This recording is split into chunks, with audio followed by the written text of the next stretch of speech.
Hi అండి. ఈరోజు video special రాగి లడ్డు అండి.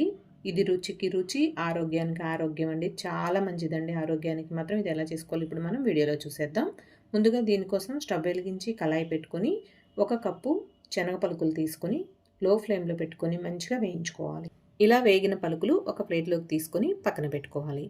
ఇప్పుడు అదే కళాయిలో 3 కప్పులు రాగి పిండి తీసుకొని లో ఫ్లేమ్ పెట్టుకొని ఒక 15 నుంచి 20 నిమిషాల పాటు కంటిన్యూగా కలుపుతూ వేయించుకోవాలి. పిండి మాడిపోతే రుచి బాగోదండి. పిండి మాడకుండా దగ్గరుండి కలుపుకుంటూ వేయించుకోవాలి. వేయించుకున్న పిండిని ప్లేట్లోకి తీసుకొని పక్కన పెట్టుకొని చల్లారిన తర్వాత మనం వేయించుకున్నటువంటి శనగ పలుకులు కూడా బరకగా మిక్సీ చేసుకొని పొడి ఇందులో వేసుకోవాలి. అలాగే ఒక 50 గ్రాముల జీడిపప్పు కూడా అలాగే మరీ మెత్తగా కాకుండా బరకగా పొడి చేసుకోవాలి. యాలక పొడి కూడా వేసుకొని ఇదంతా కలిసేలాగా ఒకసారి బాగా కలుపుకొని దీంట్లోకి 300 గ్రాముల బెల్లం పట్టిందండి. అంటే మనం ఏ కప్పుతోనైతే పిండి తీసుకున్నాం ఈ కప్పుతోనే నేను కప్పు శనగ పలుకులు 3 కప్పులు రాగి పిండి తీసుకున్నాను.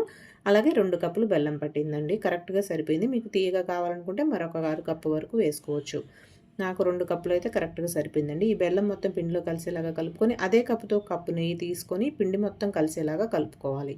పిండి కలుస్తుంది కానీ ఉండ కొంచెం గట్టిగా వస్తుందండి. 1 కప్పు నెయ్యి అయితే ఇలా పిండి మొత్తం కలుపుకున్న తర్వాత మరొక అరకప్పు నెయ్యి తీసుకొని కొంచెం కొంచెంగా వేసుకుంటూ పిండిలో కలుపుకోవాలి. మొత్తం ఒకేసారి కలపొద్దండి. నెయ్యి కొంచెం కొంచెంగా వేసుకుంటూ కలుపుకొని ఉండ చేసుకున్నట్లయితే అది మెత్తగా ఉంటుందండి. మనం కప్పు నెయ్యితో చేస్తే ఉండ కొంచెం గట్టి వచ్చేస్తుంది. ఇలా కొంచెం కొంచెంగా నెయ్యి తీసుకుంటూ కలుపుకుంటే పిండి మెత్తగా ఉంటుంది. చక్కగా రాగి లడ్డు కూడా మెత్తగా ఉంటుంది. తినేటప్పుడు రుచి కూడా చాలా బాగుంటుంది. ఇలాగే అన్నీ ఉండలు చేసుకోవాలి. అంతేనండి. ఎంతో ఆరోగ్యమైన రుచికరమైన రాగి లడ్డు రెడీ అండి. ఈ వీడియో కనుక నచ్చినట్టయితే మీకు లైక్ చేయండి, షేర్ చేయండి, సబ్స్క్రైబ్ చేసుకోండి. Thank you.